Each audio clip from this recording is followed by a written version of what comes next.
Hello everyone and welcome to ZP Productions, and today will be a late night thoughts where I share my thoughts on some things that are going to happen for the next few months. What will I be excited for the year of 2022, and what kind of videos am I going to make for at least the next 3 to 4 months. Now, 2021 was very exciting. It was the year of high-end cameras, the Z9, the R3s, the A1s, GFX 100S, really the year of high-end cameras. This year, there is still a high-end camera that is yet to be out, and that will be the Fujifilm's X-H2 replacement. Rumored with stack sensor and stuff. I'm still waiting for it, but I still have my Fujifilm 200mm f2 X mount in the dry cabinet somewhere. I bought it like when it was launched 3 years ago, was it 2 years plus ago? So still waiting there and waiting for the high-end camera. So that will be my most excited camera for this year. I don't think the R1 will be out, partly because the R1 is, how do I put it? Canon rumors was saying that they are still in discussion, and I'm inclined to believe in it. I mean, if Canon could have done an R1, they would have, because the R5 was literally everything the R1 could be. They just need a newer, from BSI, translate to a stack, and then followed by update of electronics. If they could, they would. But instead, they came up with an R3 and they charge it at $6,000. Yes, the R3 is not a flagship, but $6,000 USD, how high can they go? And it was a good thing, because if they came out R1 with 7,000 USD, I mean, compared to the Z9, the R1 would have looked ridiculous.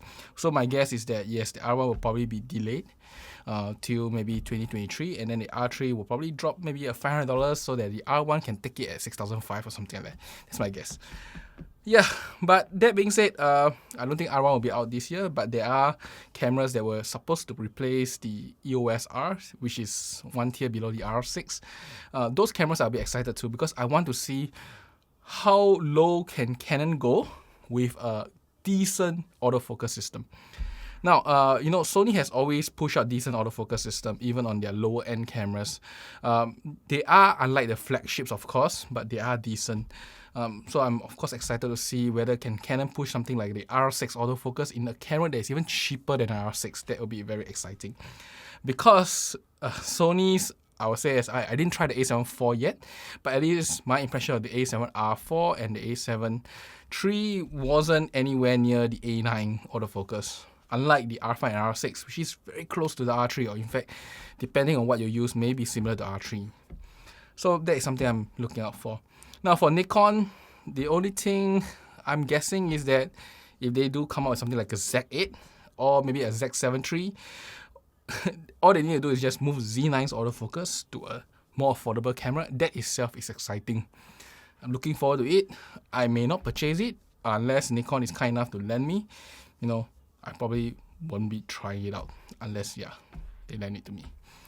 Now, Sony side-wise, other than A7, R5, I cannot imagine they will be launching any camera this year. So, nothing much exciting about. But that's cameras. So, for lenses-wise, I'll be excited, of course, with the 85 1.2, supposed to come out for, or 85 1.4, I'm not too sure, for the Nikon system.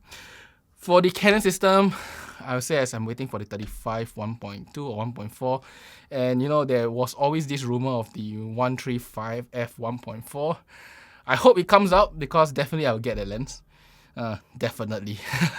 if Canon does launch a 135 1.4, you will probably see a review on day 0 of the purchase itself. I'm very sure about it. But and the other lens that I'm looking out for Canon, of course, is 35 1.4. I think they need a replacement or an enhanced version over the 35 f 1.8. I just want to say is that Canon needs definitely a good 35 for the RF series, because it will complete their professional lineup of high-end lenses. And 35 is still a very usable lens, especially for portraiture indoors. So definitely something that I will look forward to. Now, Sony-wise, I do not know, man. Sony is probably refreshing their lenses. So 85 1.4, I hope it refreshes, because that lens is something I dislike. If they refresh the 85 1.4, I don't mind trying. Like I tried the 50 1.2, I think it was fantastic. Yes, it has a bit of distortion, there is breathing, but overall I think it's a very capable lens and very sharp, very corrected, everything, other than the distortion and the breathing itself. So Lenses wise, I think Sony, I'm of course looking forward to the replacement of the 85 1.4 if it does ever come out in 2022. And I don't think there's anything else that I'm too excited about Sony unless they come out with 200 f2. Because 135 is very good. I don't think they replace it. They just came out at 50. 35 was fantastic, which I also have it. So I do not know. I'm a portrait user, so I don't get excited easily. I may want to try the 70-200 GM2 because the review so far is fantastic and it's lighter than even the Nikon 70-200. So probably something I will try along this year. I hope I can rent a set from Sony. If anybody in Sony knows about them, do contact them and tell me that they're interested to loan me a set. I'll be happy also. Now, talking about loaning me a set, it was very nice that one of my viewers actually contacted me on Instagram and was kind enough to loan me this lens.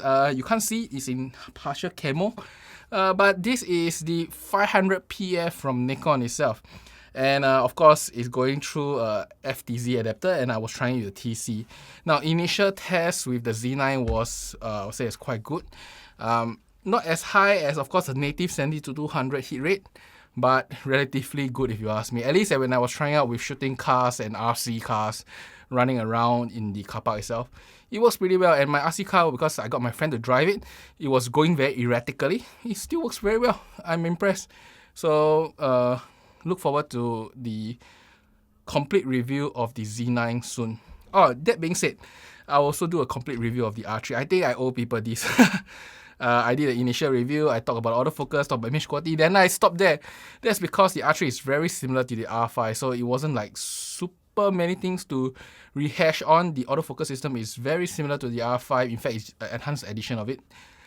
So I didn't go too deep on it, but I'll probably go deeper on this R3. I'll do a complete review soon.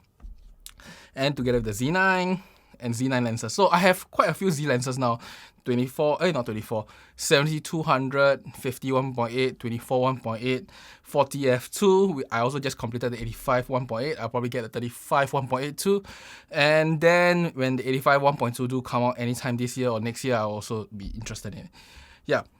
So that's for Nikon itself. These are the lenses that I'm very interested to review. 24-72 because I heard that 24-70 is fantastic. So I probably will try it out too. Yeah. And really, the next few months, I'll also be doing a little bit more video. I got this nice drop-in filter with mount adapter for the Canon system. So this will go onto my R3 using EF lenses. Now, this is one of the best things that Canon makes because with this, any lens can be put onto the Canon system and you'll get like Cine. You have the ability to do what Cine camera does, built-in variable NDs, so it's fantastic. So yeah, I'm looking forward to using the Canon R3 with this and then do some videos. Now, other than all this, I don't think I have too much. Oh yes, I'll probably do some tutorials because I did notice that my tutorial videos, some people do watch it and then people do PM me and ask me for like tips and stuff.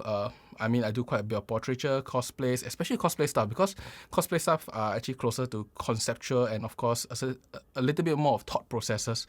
So I'll probably post some of the videos there. So if you want to learn how to do lighting for like certain style of photography, probably some of my tutorials that cover with my friends like Chloe, Ryuki, Xiao Yu, they'll probably help you out some way or another. But yes, that's probably my plan for 2022 and also for next few months, doing some tutorials, doing videos, following up my R3 video with this thing, and then of course completing my Z9 reviews. And also I think I should do a follow-up with the A1, and then after that I need a comparison within all the flagship cameras. Looking forward to also all the portrait lenses that may come out this year. I hope Canon come out a new lens.